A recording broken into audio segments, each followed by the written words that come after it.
Voici Actu Rémi, l'essentiel de l'actualité nationale et internationale. Aujourd'hui, vendredi 3 juillet, les tensions militaires dominent l'actualité, avec des frappes lourdes en Europe et une pression accrue au Moyen-Orient. Au Canada, l'énergie et les urgences climatiques occupent le devant de la scène, entre mégaprojets et évacuations. Géopolitique. Kiev a subi une attaque russe prolongée, menée pendant environ 11 heures, avec drones et missiles. Au moins 21 civils ont été tués dans la capitale ukrainienne, et de nombreuses personnes ont été blessées.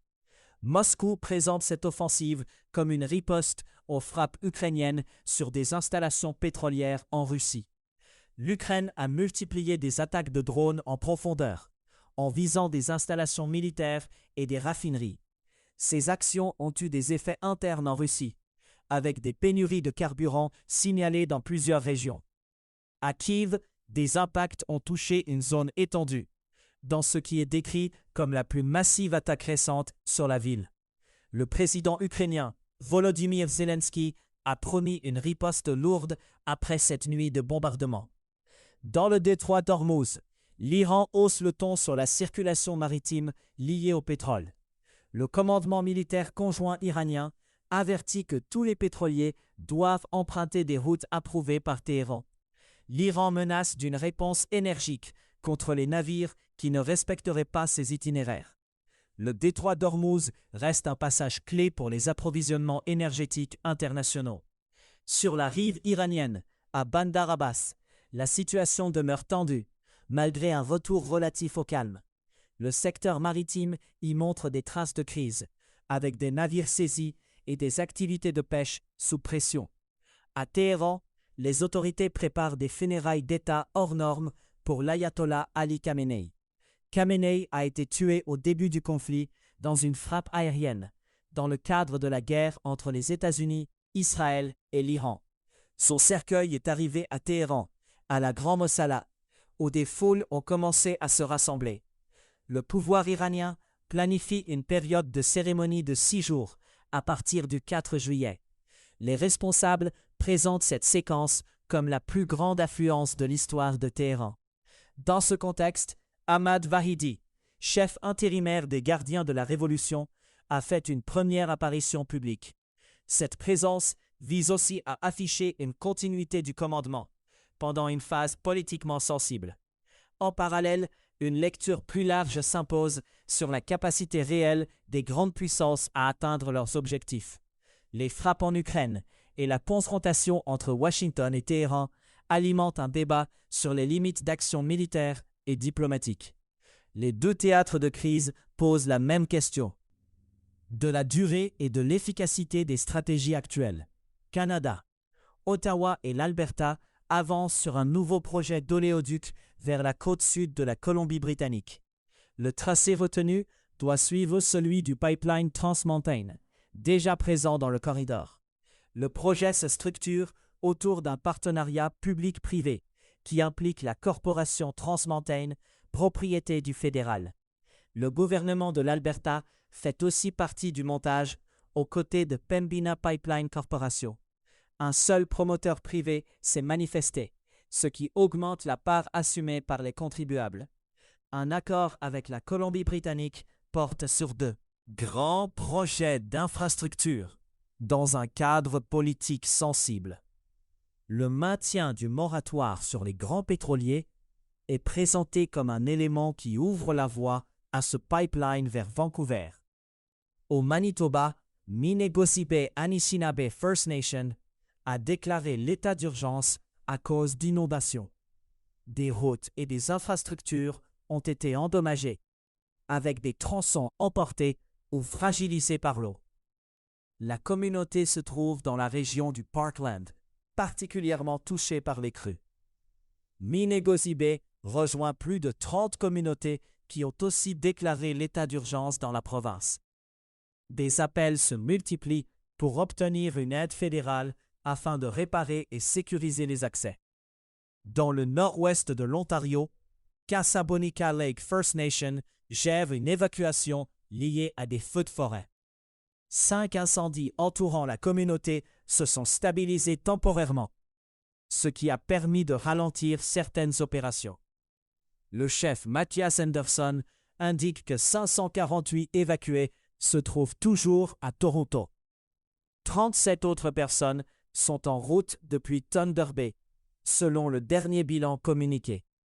Le total approche la moitié de la population de la communauté, ce qui souligne l'ampleur du déplacement. Science. Une enquête médico-légale établit qu'un ancien eurodéputé a été piraté avec le logiciel espion Pegasus. Stelios Kouloglou siégeait au comité du Parlement européen chargé d'enquêter sur les abus liés au logiciel espion. Son téléphone a été infecté au moins 2 fois à des dates précises, le 21 octobre 2022 et les 6 et 7 mars 2023. Ces intrusions posent une question directe sur la sécurité des travaux de la commission d'enquête elle-même. L'affaire ajoute une pression sur les institutions européennes, déjà confrontées aux soupçons d'écoute illégale. L'analyse technique provient d'une équipe de recherche basée à l'Université de Toronto, spécialisée en cybersécurité. Sur le terrain militaire, des drones de combat dotés d'intelligence artificielle conçus en Allemagne sont engagés en Ukraine. L'entreprise de défense allemande Helsing fournit ces drones aux forces ukrainiennes. La même entreprise doit aussi en livrer prochainement à la Bundeswehr, l'armée allemande. L'enjeu central porte sur l'efficacité opérationnelle, observée lors de missions de combat menées sur la ligne de front. Ces systèmes illustrent l'intégration rapide de l'IA dans des décisions tactiques au plus près des combats. Climat. Les Nations Unies estiment que l'épisode El Niño en cours devrait atteindre une intensité forte. El Niño accroît le risque de phénomènes extrêmes, notamment des vagues de chaleur et des pluies diluviennes. Une vague de chaleur fin juillet a été associée à 2025 décès excédentaires sur la période du 22 au 28 juillet. La hausse atteint près de 30% à l'échelle nationale, avec un bond de 62% dans la région parisienne. Maude. Au Venezuela, un homme a été retrouvé vivant 8 jours après l'effondrement d'un centre commercial. Hernán Alberto Gil Flores, 43 ans, travaillait comme agent de sécurité dans le complexe Galerias Playa Grande. Il était coincé dans le sous-sol et a survécu grâce à une poche d'air dans sa cabine de travail. Le sauvetage a déclenché des applaudissements sur place, avec la présence d'équipes internationales de secours. La catastrophe s'inscrit dans une crise plus large, avec un bilan qui grimpe à près de 2300 morts. Des milliers de personnes ont été blessées et des dizaines de milliers restent portées manquantes. L'aide humanitaire s'organise aussi autour de distributions alimentaires, y compris pour les secouristes. Dans le pays, des experts dénoncent une réponse étatique jugée inefficace sur fond de pénurie et de panne d'électricité. Aux États-Unis, Donald Trump fait face à une controverse majeure sur ses intérêts financiers liés aux crypto-monnaies. L'ensemble de ses revenus familiaux issus de la crypto et d'autres activités dépasse $1 milliard l'an dernier. Un ancien avocat à l'éthique de la Maison-Blanche estime que la situation pose un conflit d'intérêts clair et atypique. La discussion s'inscrit dans un contexte où le président conserve aussi un large portefeuille d'activités commerciales. Au Vatican, une rupture disciplinaire frappe un groupe ultra-traditionnaliste. Les autorités du Saint-Siège ont excommunié des évêques et des fidèles liés à la fraternité sacerdotale Saint-Pie X. La mesure suit la consécration d'évêques sans consentement papal, un acte considéré comme une entrée en schisme. À Taïwan, l'ancien libraire de Hong Kong, Lam Wing-Ki, est mort à 70 ans. Lam Wing-Ki avait été détenu par la Chine en 2015, après la disparition de 5 personnes liées à la librairie Causeway Bay Books. Il avait ensuite raconté publiquement les conditions de sa détention par les autorités chinoises. En Chine, Les autorités donnent de nouveaux détails sur l'homme qui a percuté un gratte-ciel de Pékin avec un petit avion. Il s'agissait d'un homme de 66 ans, et les autorités évoquent des problèmes de santé mentale. L'incident s'est produit le 26 juin dans le quartier central des affaires de la capitale. Économie. Sur les marchés des matières premières et des devises, l'or s'établit à 4 177 $ américains, en hausse de 2,6% sur 24 heures. L'argent se négocie à 63 $ américains, en hausse de 4,6% sur la même période. Le Bitcoin évolue à 61 591, en hausse. Le dollar canadien s'échange à 0,704 $ américains.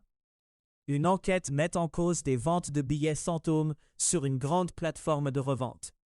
Des billets pour la Coupe du Monde ont été affichés des mois avant l'émission des billets réels. Des annonces visaient notamment des matchs à Vancouver avec une date affichée au 2 juillet 2026. La plateforme affirme ne pas autoriser les billets spéculatifs, mais ces offres ont tout de même circulé. Une vérification a aussi permis d'afficher des billets inexistants pour les Jeux olympiques de 2028.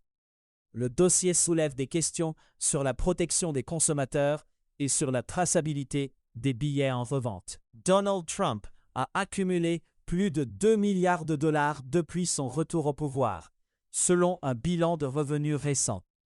Les revenus perçus en 2025 sont présentés comme sans précédent pour un président américain. Ses activités comprennent un vaste empire immobilier, avec des hôtels et des terrains de golf. D'autres produits et marques complètent cette galaxie commerciale, en plus des revenus liés à la crypto-monnaie. La controverse porte sur la frontière entre décision publique et intérêt privé, dans un contexte de présidence active. Au Québec, le marché du travail se heurte à un débat sur la place des jeunes en emploi. Le PDG du réseau des carrefours Jeunesse Emploi du Québec conteste l'idée que les jeunes veulent moins travailler. Il décrit plutôt une recherche de sens qui dépasse le cadre du salaire et du poste. Il estime que les employeurs devront adapter l'organisation du travail à cette attente. La lecture s'inscrit dans un contexte de crise successive et d'incertitude sur l'avenir pour la nouvelle génération. À savoir aujourd'hui, le 3 juillet 1775, George Washington prend le commandement de l'armée continentale à Cambridge, près de Boston. Le 3 juillet 1988, le vol Iranair 655 est abattu par le croiseur américain USS Vincennes, causant 290 morts. C'était Actu Rémi. Plus d'actualités sur acturemi.news.